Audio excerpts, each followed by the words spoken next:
வணக்கம். இன்னைக்கு குட்டி கதையில ஒரு பண்ணையார் கழுதை வாங்குறதுக்காக சந்தைக்கு போனாருங்களாம். அந்த சந்தையில ஒருத்தர் கழுதை வித்துட்டு இருந்தாராம். அவர்கிட்ட நிறைய கழுதைகள் இருந்துச்சாம். ஒரு கழுதையை மட்டும் தேர்ந்தெடுத்தாருங்களாம்.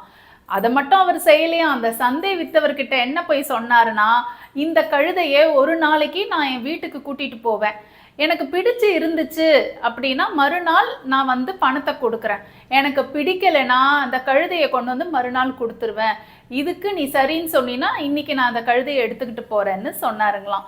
பண்ணையார் சொல்றத கேட்ட கழுதை உரிமையாளர் என்ன நினைச்சாருன்னா, என்ன செய்ய போறாரு, ஒரே நாள்ல கட்டாயம் கழுதையை வாங்கிப்பாரு அப்படின்னு சொல்லிட்டு சரின்னு சொன்னாருங்களாம். பண்ணையாரும் இந்த கழுதையை வீட்டுக்கு கூட்டிட்டு போனாராம். ஒரு நாள் கழுதையை வீட்டுல வச்சிருந்தாருங்களாம். மறுநாள் கழுதை பிடிக்கலையும் அவருக்கு, எடுத்துட்டு வந்து இந்த கழுதை உரிமையாளர்கிட்டயே சந்தையில கொடுத்துட்டாருங்களாம். கழுதை உரிமையாளருக்கு அவ்வளோ கோவம் வந்துச்சான்.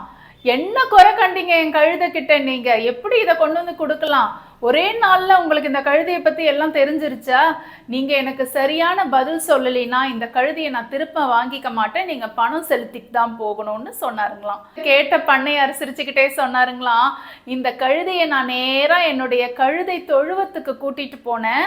என்னுடைய தொழுவத்துல 10 கழுதைகள் இருக்கு, அதுல 9 கழுதைகளும் சுறுசுறுப்பா ஏதாவது ஒரு வேலை செஞ்சுக்கிட்டே இருக்கோங்க, ஒரு இடத்துல உட்காராதுங்க. ஆனா ஒரே ஒரு கழுதை மட்டும் ரொம்ப சோம்பேறி, ஒரே இடத்துலதான் படுத்துக்கிட்டே இருக்கும், 24 மணி நேரம் எந்த பலுவையும் சுமக்காது. உன்னுடைய கழுதையே நானும் கூட்டிட்டு போனேன், அந்த கழுதை தொழுவத்துல இருக்கிற அத்தனை கழுதையும் இந்த கழுதை பார்த்துச்சு. பார்த்து முடிச்சதுக்கு அப்புறமா இந்த படுத்துக்கிட்டு சோம்பேறியா இருக்கு இல்லையா கழுதை, அது பக்கத்துல போய் இதுவும் படுத்துக்குச்சு, எந்த வேலையும் செய்யல, சுறுசுறுப்பா அங்கேயும் இங்கேயும் கூட போகல அப்படின்னு சொன்னாருங்களாம்.